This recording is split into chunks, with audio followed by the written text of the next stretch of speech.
Okay, great. Awesome, thank you. I'll mute myself and then come back into the meeting a little, when you're almost done.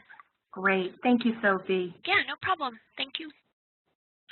So welcome everybody. It looks like we have quite a few of you joining us from all over the world, and that's great. My name is Lauren, and I am the chair of the Instruction Section Teaching Methods Committee, and I'll be one of the co-moderators for today.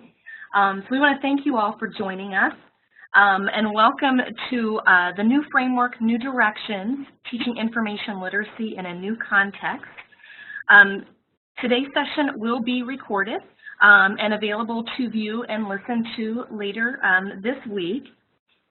So to begin with, I thought I would do a quick round of introductions.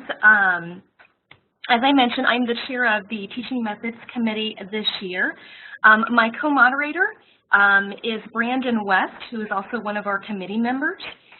Carrie Bishop and Sarah Scheib are also two of our committee members, and they were instrumental in our platform organization for today. And then Lois Sharp and Sophie Skinner from ACRL are our facilitators helping us with the platform today. As mentioned earlier in a question, we will be keeping our microphones muted for the attendees, as well as when only when the speaker is presenting, so that we can avoid any unnecessary background noise. So a quick overview of today's agenda. Each of the three panelists will be giving approximately about a 10-minute presentation, and then there will be a Q&A following that. We do encourage you to use the chat box. If you haven't already, in the upper right corner, you'll see a chat ball that you can click on to activate, and your chat screen will then appear on the bottom right part of your screen. So please do use that chat box if you have any technical issues, if there's anything we need to address with audio or viewing. And then also, if you have any comments or questions during the Q&A, please, we encourage you to post them in the chat box. And you will see that you do have an option to choose from a drop-down menu who you'd like to send that message to. So it can be all participants, or if you're having some audio issues or technical issues, you can email just the moderators. With that said, it sounded like everybody was good to go on audio, so I think we're covered there. So at this point, I'm going to go ahead and introduce our three panelists. So we have with us today three of our featured teaching librarians, and for those that may not be familiar with that, the Teaching Methods Committee selects and interviews a librarian who demonstrates a passion for teaching, innovation, and student learning, and makes those interviews available on the featured teaching librarian section of the Instruction Section website. Today, we are fortunate that we have three of our FTLs who will be sharing their approaches and techniques for incorporating the framework into their library instruction programs. Our first panelist is Tanya Alexson, who is the Student Experience Librarian at Capilano University in North Vancouver, British Columbia, and has been teaching for 11 years. Our second panelist, Andrea Baer, recently joined the University of West Georgia as an Instructional Services Librarian at the University of West Georgia. Formerly, she was the Undergraduate Education Librarian at Indiana University Libraries. Andrea also teaches professional development courses on information literacy education at the Library Juice Academy. And Megan Hodge is a teaching and learning librarian at Virginia Commonwealth University and has been teaching in higher education for 4 years. She is the immediate past president of the ALA New Members Roundtable, an ALA Counselor at Large, and a 2011 Emerging Leader. So with that introduction, I'm going to actually turn this over to my co-moderator, Brandon, who is going to be providing a transition between each of the panelists. And our first panelist, I'm going to turn it over to Tanya. Thanks, Lauren. As you said, let us give Tanya Alexson a round of applause as she gets virtual round of applause as she gets started. Oops. little preview here, going backwards very quickly. Thank you so much for having me today on the panel and for letting me go first. I'm pretty excited about that. So just a bit of background about my institution. We are a Capilano University library and located in Vancouver, British Columbia, in a suburb called North Vancouver. We were a community college until 2009, and that's where we're coming from. So very recently transitioned into becoming a teaching university, which is a special designation of university in British Columbia. We are a pretty small school, less than 5,000 full-time equivalent students. And we are a low barrier institution. So we have the second lowest tuition in our province, and we accept students who don't necessarily excel at high school. So we also, however, are developing specialty programs. So as we develop more and more bachelor's programs, because we had none like 10 years ago, the places that we're looking to create these programs are really areas that the university has developed a niche in, and those include graphic design, a Bachelor of Jazz, a Bachelor of Motion Picture Production, tourism, music therapy, and a 4-year degree in legal studies. So you can see a lot of these are not your traditional research-intensive academic kinds of programs. So we also have a faculty that is not focused on research themselves. It's a teaching institution, so there's no research requirement.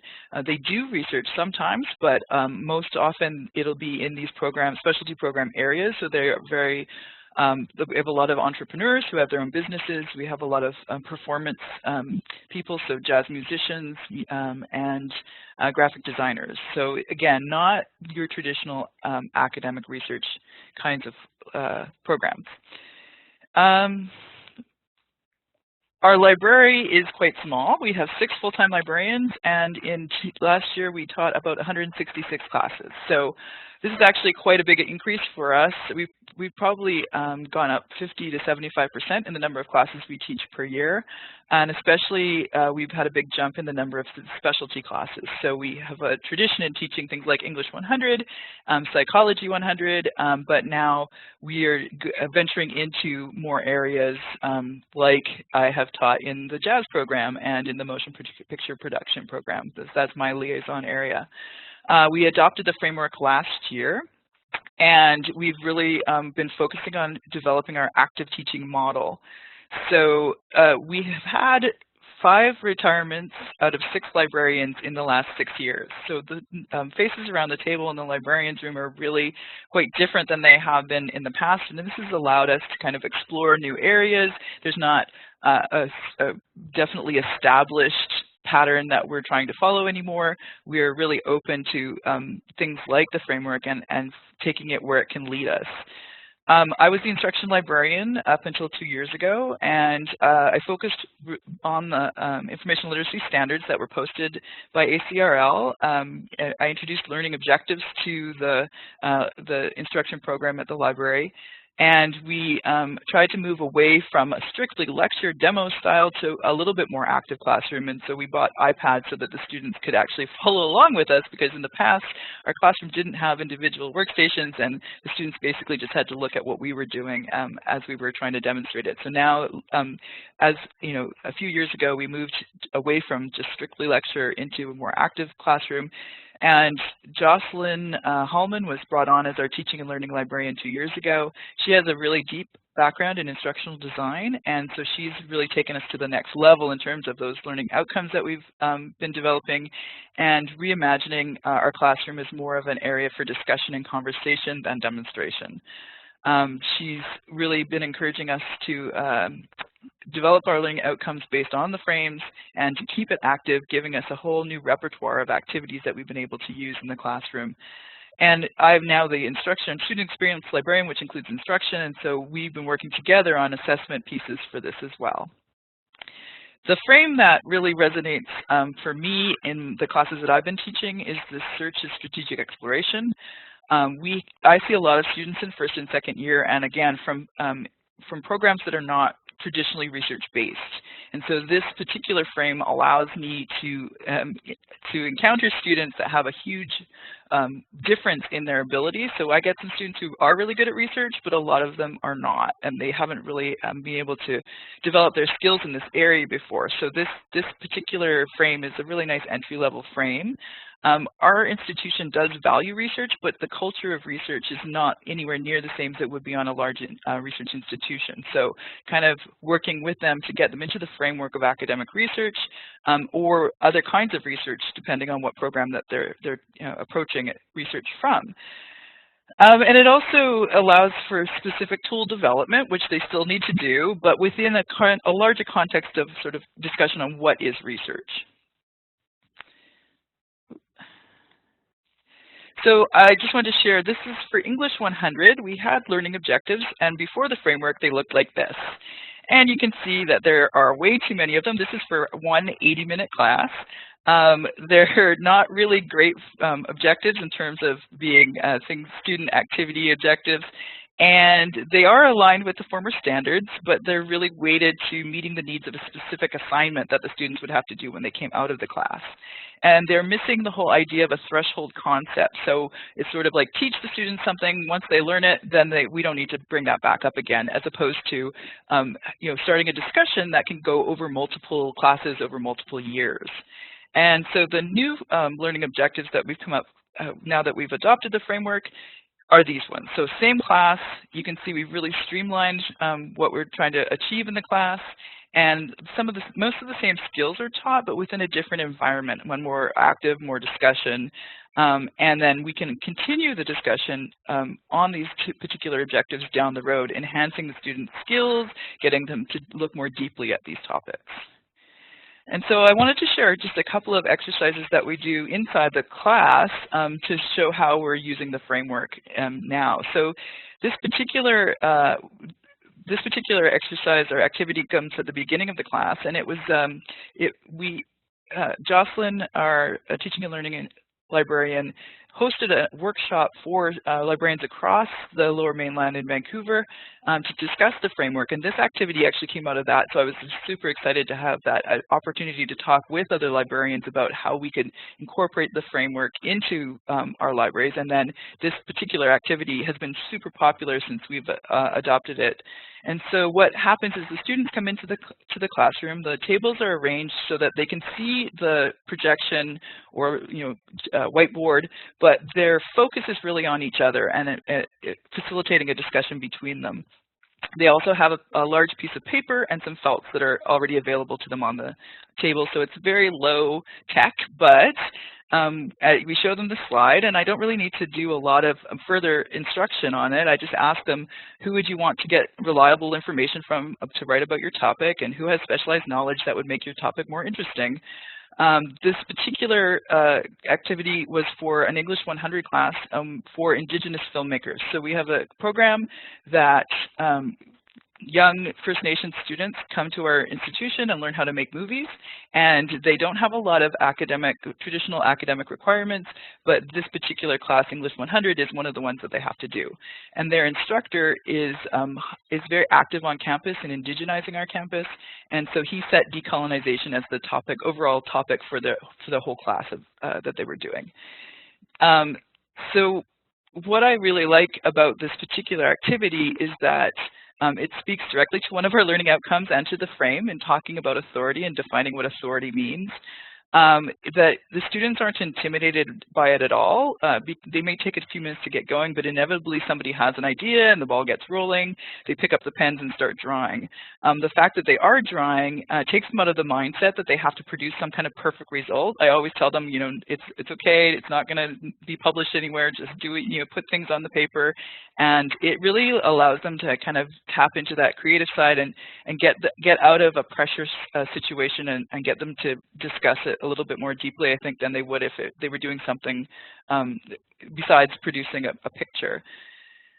We always get at least one group that suggests an academic source or authority, so this is an awesome springboard so that we can start talking about, what is academic authority, why do we care about it, and why do instructors insist on us using academic resources.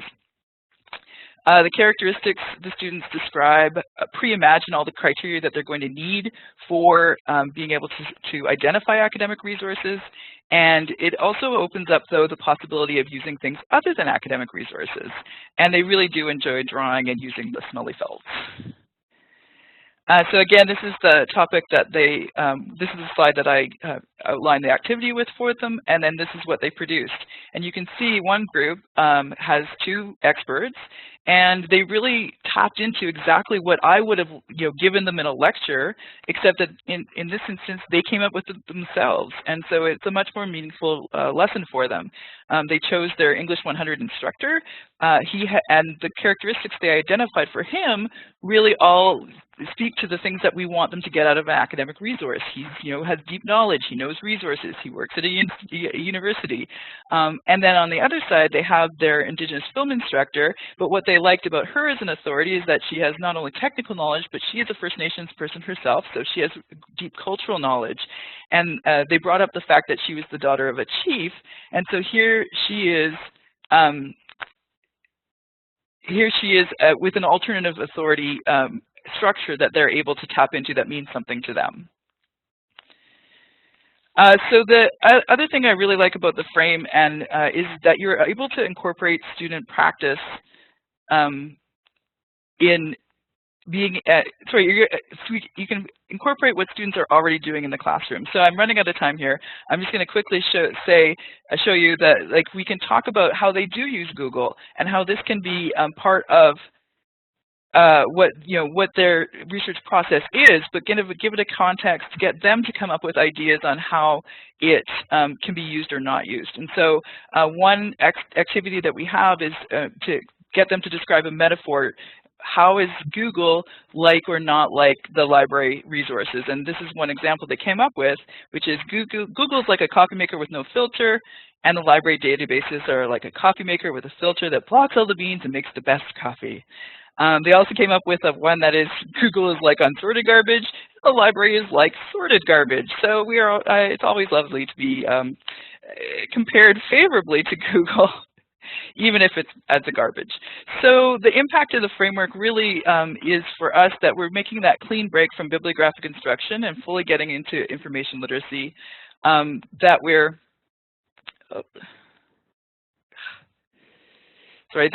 we're facilitating active learning and discussion, that the students are active participants in their own learning, and that we're integrating the actual student practice in the classroom, validating some of the skills that they already have, but contextualizing them so that they understand where they're appropriate to use and where they might want to go with a different method. And that being said, I'm going to now pass it back to, thank you so much, I'm going to pass it back to Brandon and the next presenter. Thank you, Tanya. That was very informative. Next up is Andrea Baer.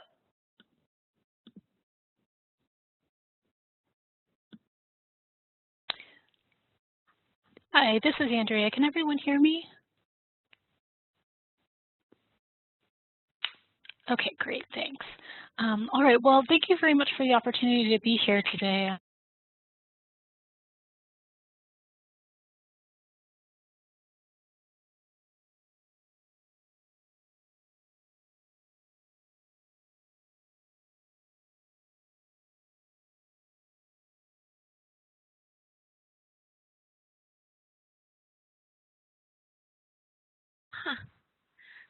On work as deeply with the framework. And as you can see from the title of this presentation, I'm going to focus in particular on the framework's emphasis on conceptual understandings and the implications that that has for teaching for transfer. And when I say teaching for transfer, I'm referring to the idea that students are able to take the learning that they do in one situation and they're able to apply it in another context. I wanted to begin by talking about some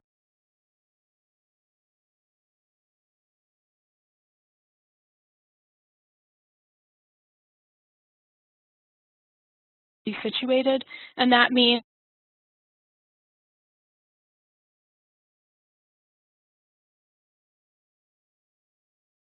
one is using them.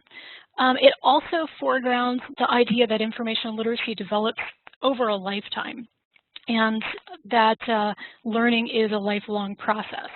So this, of course, pushes us to think about our roles as educators, because when most of our instruction has traditionally taken place in a one-shot session, it forces us to start thinking about ways that we can expand our teaching beyond.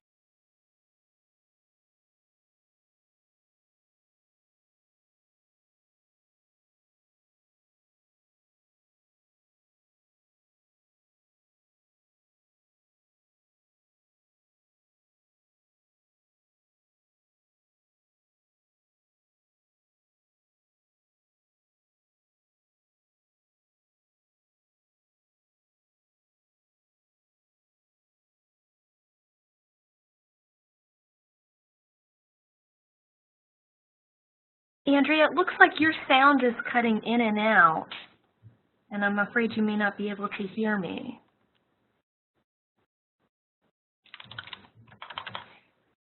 Megan, do you want to go ahead and start your presentation, and we'll let Andrea, since she's having some audio issues, try to get her audio issue adjusted? Sure, that's no problem. Andrea, let's see.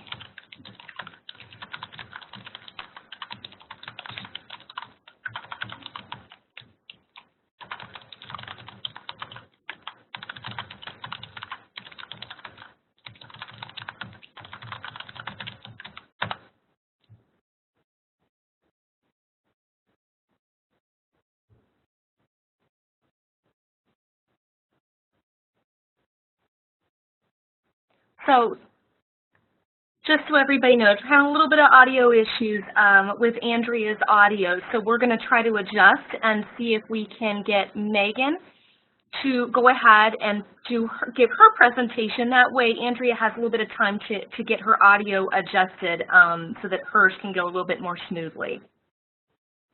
I'm happy to go ahead and start. I don't have access to my slides right now, though. It looks like we're waiting just for Andrea to pass the ball over to you.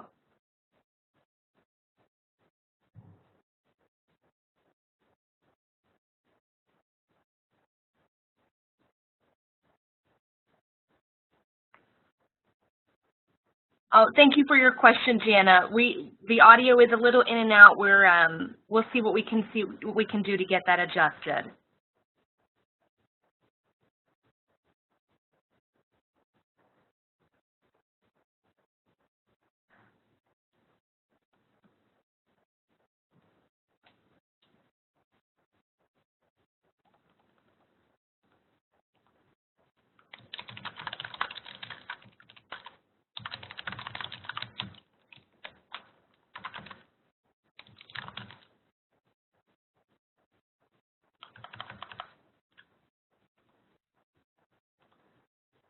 Okay, well, while I'm waiting for my slides to come up, I'll just go ahead and start talking. I'm doing my presentation. So I'll be talking from the perspective of a library that's not formally integrated into the course or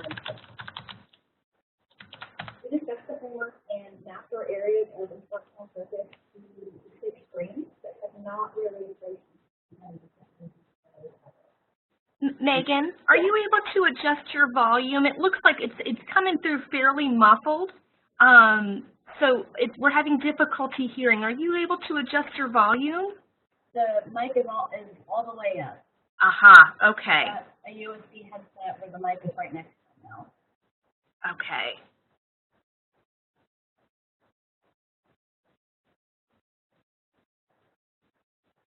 Can I continue?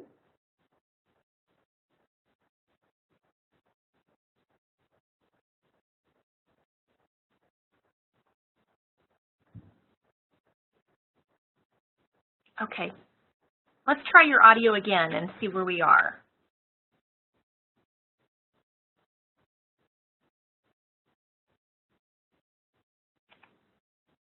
speaking from the perspective of a library that has not formally integrated the framework into our instruction. We discussed the framework and have mapped our areas of instructional focus to the 6 frames, but have, I'm sorry? Andrea, I'm sorry, your audio has actually been completely out, and it just came back, and so we've lost most of your presentation, I'm sorry to say. So what we'd like to try to do is have you pass the ball to Megan and have her go ahead and run through her presentation to give you a little bit of time on the audio. Your audio seems to be kind of going in and out a little bit. So we wanted to give you a little bit of time to see if there might be something on the audio to work out, but unfortunately we missed part of your presentation.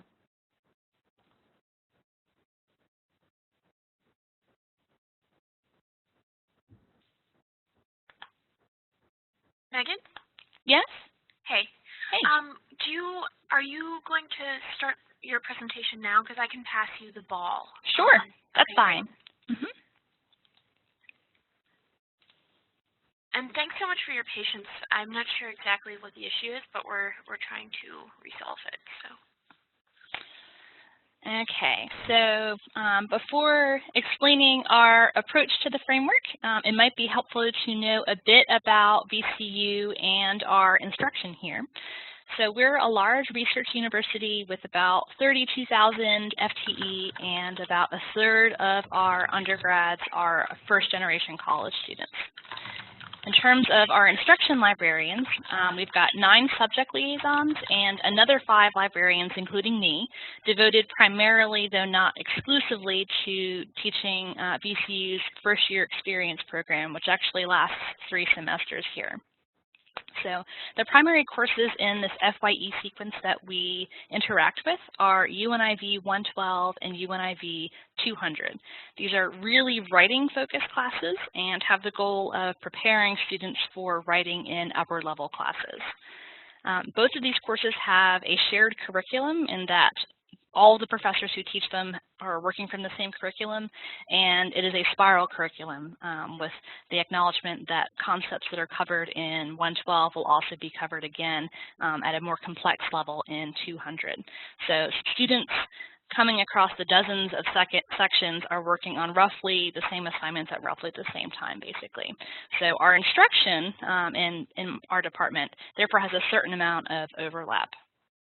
Because almost all students who are undergrads at VCU take at least 1 semester of this FYE sequence, there are between 135 and 190 sections total of these 2 courses each semester. Our department teaches the overwhelming majority of these sections. This past year, 2015-2016, for example, we taught 83% of the 328 sections of these 2 classes.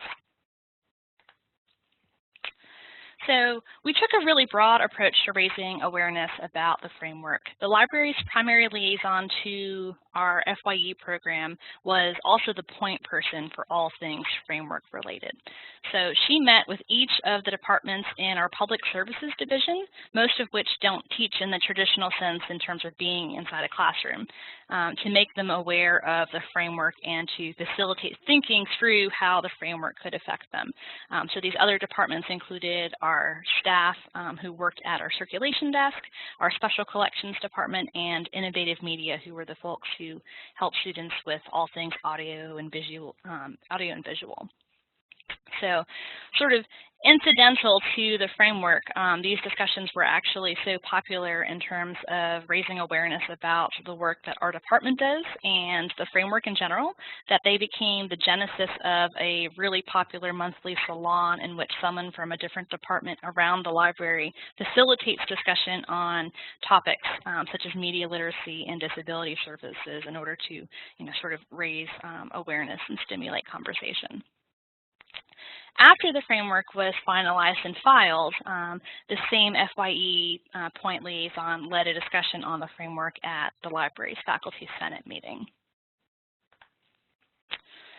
In order to see how much our department's instruction aligned with the framework, the head of our department facilitated a discussion once the third and last draft of the framework was posted, in which we discussed and sort of hashed out the areas our instruction tended to focus on in these main FYE courses, UNIV 112 and 200.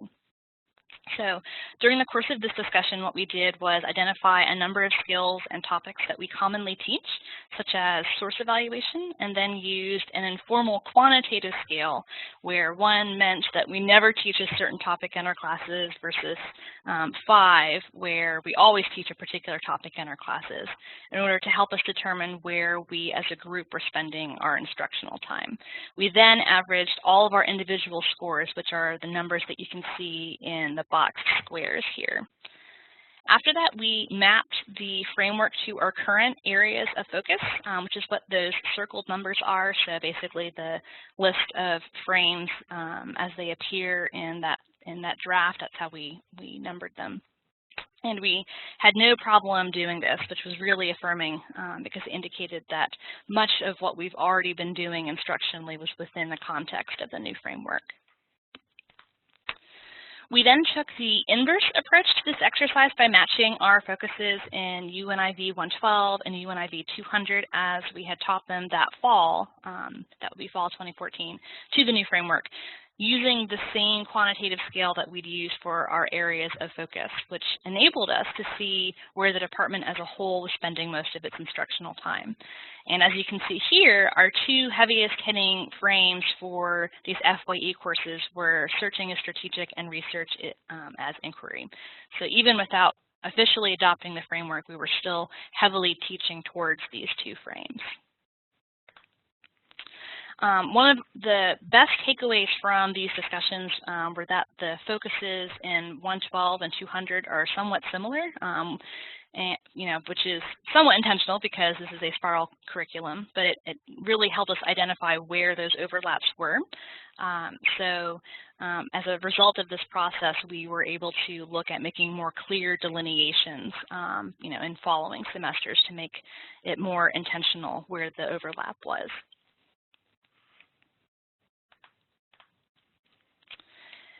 In order to further determine how much our instructional emphases were mapped to the framework, the 2 departments that have a core emphasis on teaching, so that would be my department, which works mostly with the FYE program, as well as our subject liaisons, gathered to sort of map out how much emphasis we each individually placed on each of the frames in our teaching. And we discovered that each frame saw focused emphasis from either the FYE, teaching librarians, or subject liaisons. So basically we had total coverage of the framework through all of the librarians, though obviously not all students are going to hit all of those librarians in the course of their coursework. So after we spent all this time mapping our instructional objectives to the framework, why have we not done any more with the framework? Well, partially, the Department of Focused Inquiry, which is the department that runs our first-year experience program, already includes information fluency, which is what they call information literacy, as one of the 6 core competencies for that set of FYE courses. And their spiral curriculum acknowledges that it takes multiple exposures to a concept for students to move past that particular threshold. And our FYE library liaison reported that the Information Fluency Committee of that department loved the framework because it dovetailed with and really clearly articulated much of what they were already doing. So for example, the department in its coursework already really emphasizes inquiry over research in terms of being an iterative process, which obviously maps really well to the research as inquiry and searching as strategic exploration frames. The course itself, the FYE course, is even called focused inquiry, which gives you an idea of the emphasis placed there. There's also a huge emphasis on multimodal and digital creation in these classes, to the point where the 4th and last unit in the sophomore level class is actually turning the research paper from Unit 3 into another format. So a video or a Prezi presentation or an infographic, which dovetails fairly well with the information creation as process frame. Something else that is discussed a fair amount in these courses is the fact that scholarship is a flowing conversation, not a fixed one, and that students have the ability to add to that conversation, which works really well with the scholarship as conversation frame. In terms of VCU as a whole, our revised quality enhancement plan as a large result due to the dean of the University College and his efforts. The University College is this group that runs the FYE, has a huge emphasis on students being integrative thinkers, which actually uses some of the same language that Meyer and Land used in their original document defining threshold concepts as being integrative. Our QEP also talks about, a really important end goal being digital fluency of students. So students being able to not just understand and access information digitally, but being able to create and really thrive in a digital environment. And the framework obviously depends really heavily on this concept of meta-literacy and information creation as process. So there's a lot of carryover there. Perhaps most importantly, though, one of the main reasons we haven't engaged with the framework more is just we've had a huge number of staffing changes in the library in the last few years. We've had a reorganization with new positions being created and people being promoted, new staff being added, some folks have left, which have just made it a sort of difficult environment to really engage deeply with the framework. However, through this mapping process, we've identified that we're on the right track, at least, with a fair number of places where our instructional practices already align with the framework. And things have settled down this year to the point where this summer we'll be looking at interacting with the framework more substantively. Thank you. Thank you, Megan. Next, we're going to go back to Andrea Baer.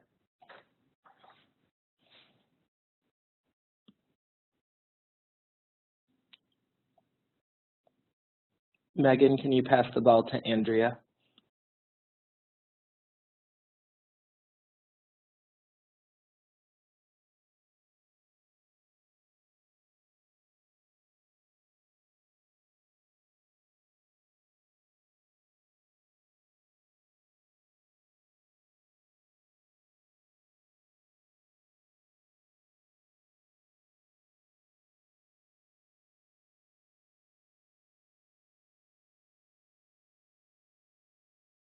Hi, everyone. We appreciate your patience during a little bit of our audio difficulties. Andrea is finishing up her testing to get her audio back in sync, and so if you can sit tight with us for just a moment or two, we hope to have Andrea back on here in just a few minutes.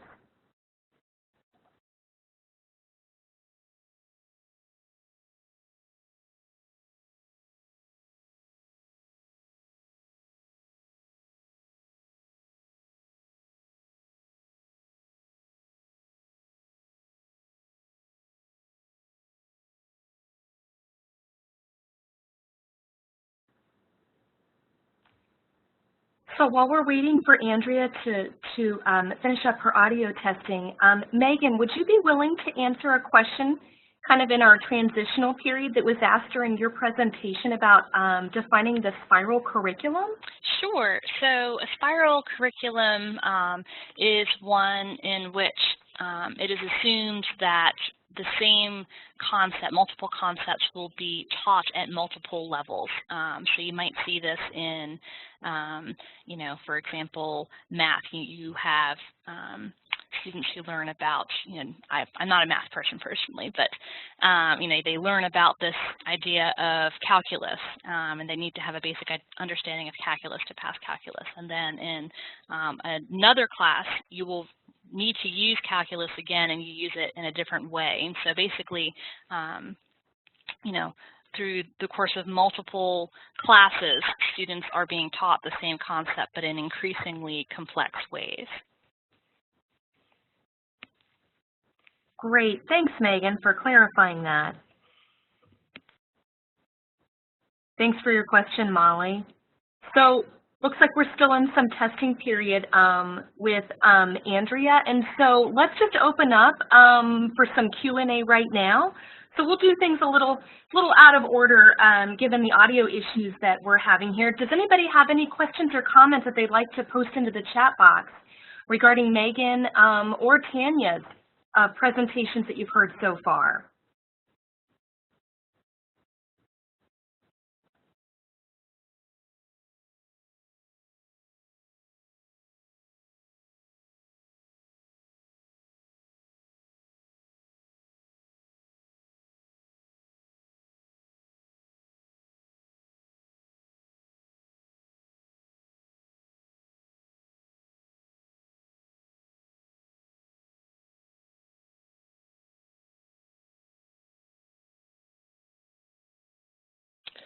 Hi, Tanya. Susan Montgomery is asking if you can expand upon the Google exercise that you presented to us. Sure. Actually, the Google exercise is done in two different ways. The way I have done it, I post those pictures that I showed, and I get the students to write on Post-its what things, the characteristics of Google versus, and on some Post-its, and on other Post-its, the characteristics of what, like our discovery system or whatever tool, like however I want to frame the tool, the library collection it could be. And then we revisit that at the end of the class once they've had a really immersive experience with the discovery or the library collection. And it allows them to give both positive and negative aspects of Google and of the library services. So I think it's really beneficial that way for, again, to validate, like, Google's not terrible, but we can use it in these ways, and maybe the library collection or the discovery is going to be a little bit better for some things. The other one was just as the librarian would ask them to create a metaphor to describe how Google is different from the library collection, and those are the ones that, Google is like garbage, unsorted, and we're like garbage that's been put into nice bins.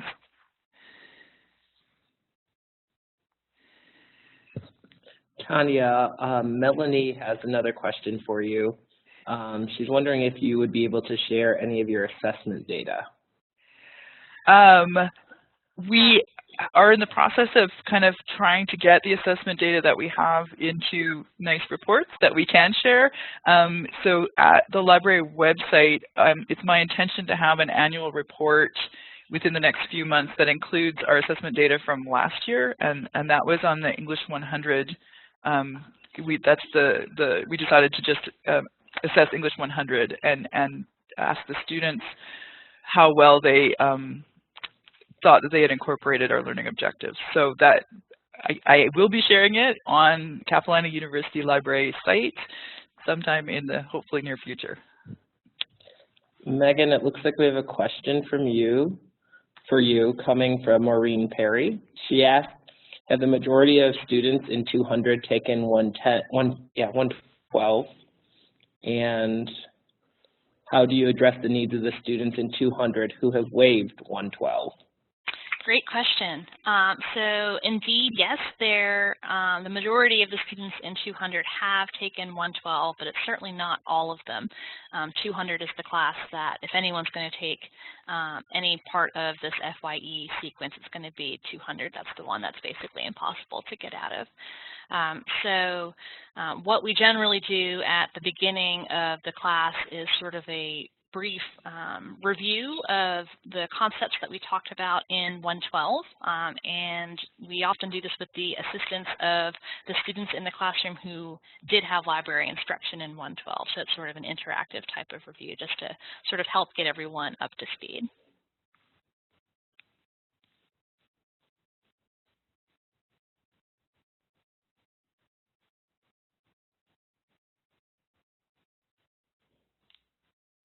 So here's a question from Shelley Harper. I'm not quite sure who it's aimed at, but any of our presenters are free to answer it.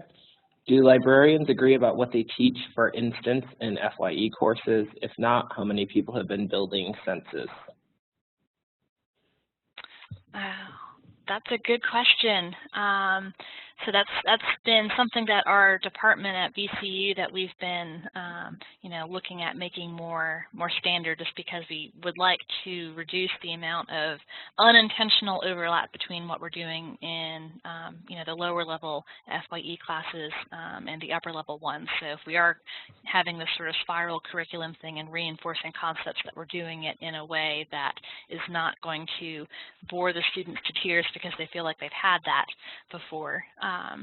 So at this point, we have created a sort of online menu for professors that they're able to look at, common things that we tend to talk about in the two different classes, and that kind of helps them choose what they might like to focus their classes on. We're always going to have some professorial outliers, of course, who want something that tends to be taught more in the other class, but for the most part, we've been able to sort of distinguish those two. Yeah, we have the same problem with overlap and students feeling like that they've had the same instruction pieces in multiple classes. They hear the word library sometimes and immediately assume we're going to teach exactly the same thing, because there really is only probably like two things that you can learn from the library, right?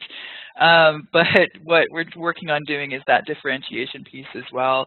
And the frame is actually providing some really interesting new avenues, especially for some of our specialty programs, to be able to talk about knowledge creation or project creation and their rights as creators. So it's given us a lot of avenues, different avenues to follow, but we also are trying to, when we do have to hit the same topics, how can we make this different and deepen the discussion for students who have already done it? Okay, thank you everybody for those great questions. It looks like Andrea should be ready to present.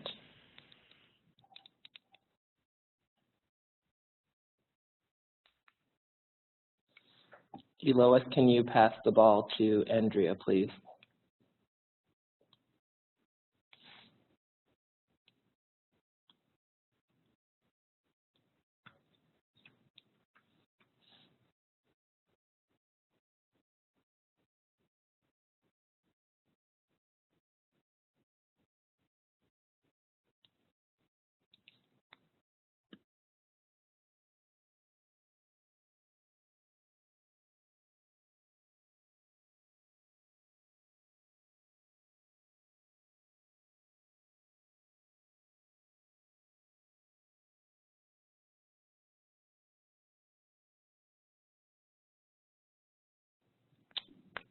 Okay, everyone. It looks like Andrea's technical difficulties continue. So do we have any other additional questions for either Megan or Tanya?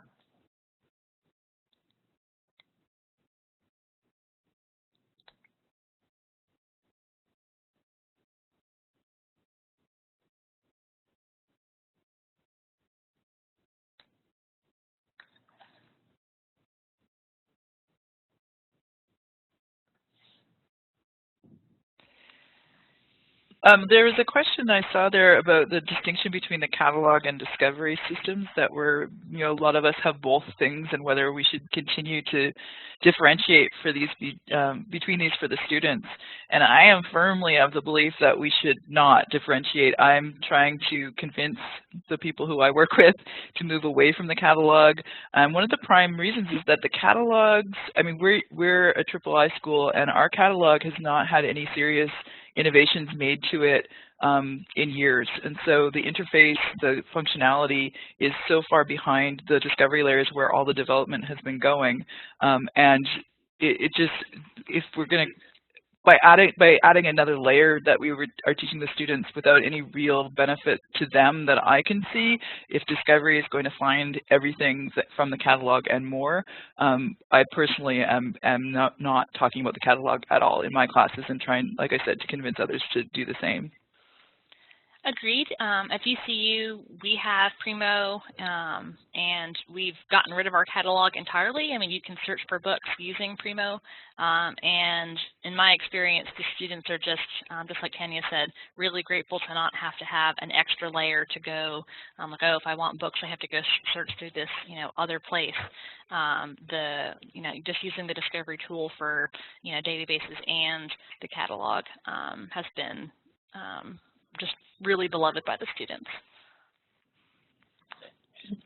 I have another. Oh, Brandon, I'm sorry. You go right ahead. We have another question from Molly. And she's asking, is there any resistance from disciplinary faculty about this fundamental reworking of the library instruction as you move it from being a lecture demo based to being an activity or conversation based on what they conceived from this class period? I think that depends on how we're presenting the new ideas that come out of the framework to the instructors. Usually, if we look at their course outlines, and their instructions, and can find a way to sort of pitch the class as something that will speak to the discipline, they're usually pretty receptive. There is, however, still a tension that I've felt in the classes when we come in and we're kind of talking about these issues. There are students who just want to know how to do their assignment. Tell me the stuff I need to know to just do this assignment that we have for this class. And so trying to convince them that, you know, we're going to be talking about these skills that are totally applicable to the assignment they're doing today, and also to other assignments that they'll have down the road. But the tension is definitely there. Getting back to the question about the discovery tool, Marilyn asked, how do you help students wade through the mass of results from a discovery tool? The material type facets, I mean, just facets in general are really helpful, but, you know, generally the professor has a specific type of source that they're asking students to find, whether it's peer-reviewed sources or books or you know, a lot of our professors here at VCU, as I mentioned, are really into the multimodal, so they really like students to find DVDs and that sort of thing, and so the facets really help narrow things down. For me, I'm trying to get the students, so they're used to a Google environment that they get millions of results. And so I used to focus a lot on that whole idea of getting the perfect search string so that you would only get like a manageable amount of things coming back at you. And what I've moved to is sort of an iterative approach where I tell them, don't worry about how many things you're getting. Are the things on the first page, or maybe even the second page, but mostly the first page, look like the kinds of things that you want? If not, let's just change something. Let's change something in the facets. Let's change something in our search terms. Let's try using those drop downs to search in specific fields. That's a really great lesson I like to go in with in like a second or third year class. And that way, you know, they're not, I'm not telling them to wade through the results. I'm just telling them, grab what you can from this page that you're seeing right now and change it. And you're going to do not one perfect search, you're going to do 100 super quick searches, and hopefully new things bubble up to the top, you grab them, you move on. We have another question from Catherine, and she's asking, how is the one-shot impacted by the introduction of the framework?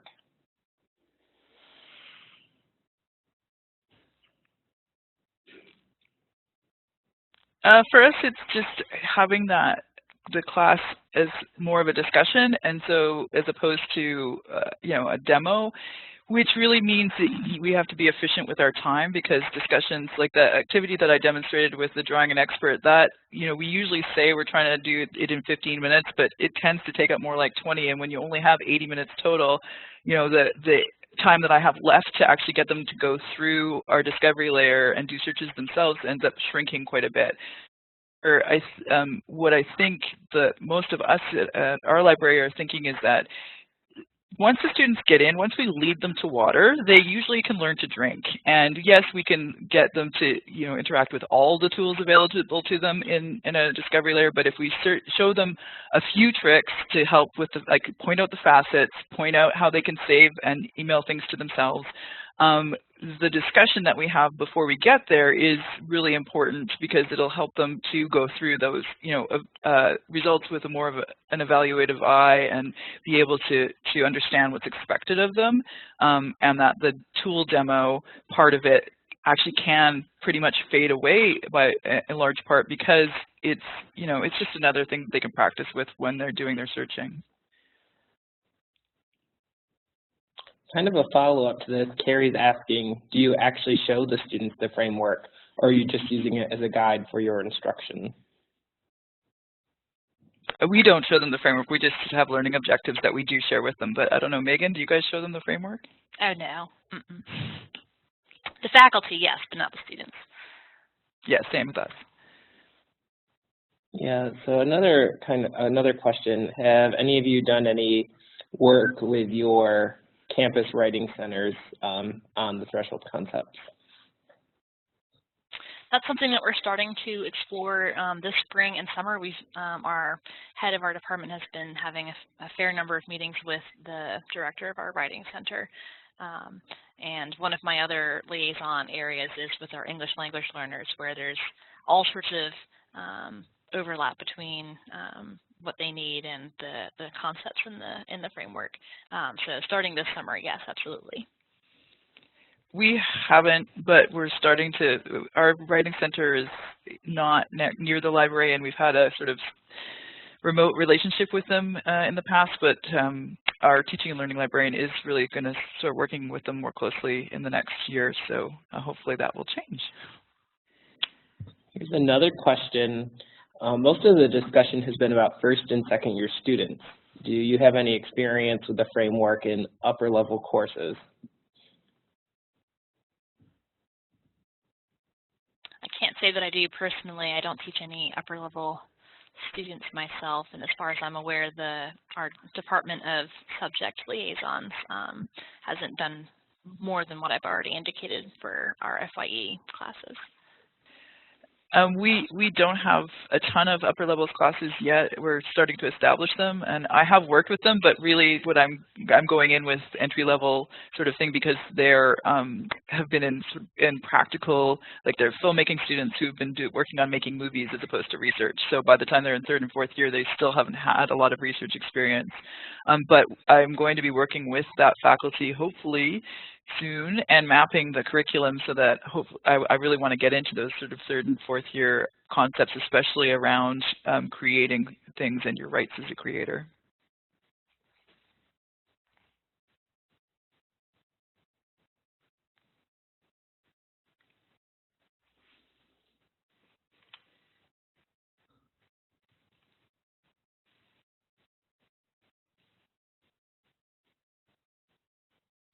Okay, everybody, it looks like that's our time for today. Lauren, do you have anything you want to add before they leave the session? Sure. Thank you, Brandon. First of all, we just want to extend our apologies for the audio issues that we were having today. We really do appreciate everybody's patience. It's always kind of inevitable that there are some audio issues, and our apologies to Andrea that she wasn't able to present her slides today, but we will see what we can do to make the panelist slides and their information available to you all. That was a question that had come up. And we will make the recording available as well, and that will get sent out to you all via email.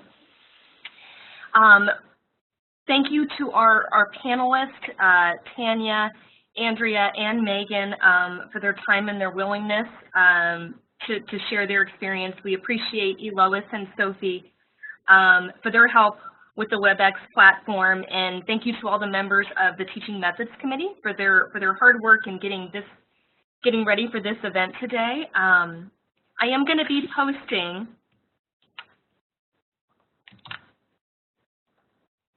which is now in your chat box, our evaluation link. We really would appreciate any feedback that you all have that you're willing to share with us. I will also follow up via email with all the attendees today and send this link out for our evaluation form as well. Again, we appreciate any feedback you're willing to offer. And finally, I will touch base with everybody once we have the recording available, and we will see what we can do to make the content available to you all as well in the slides. Thank you all again for your participation today and for all the questions and comments that you posted. A lot of great discussion. So thank you all very much, and we look forward to seeing you all in the next webinar. Thank you.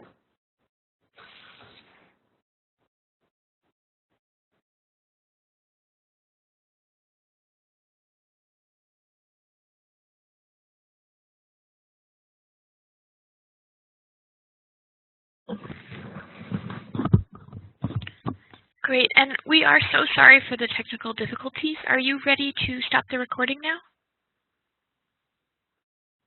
Hi, Sophie. Yes, we can go ahead and stop the recording. Thank you for checking. Yeah, no problem.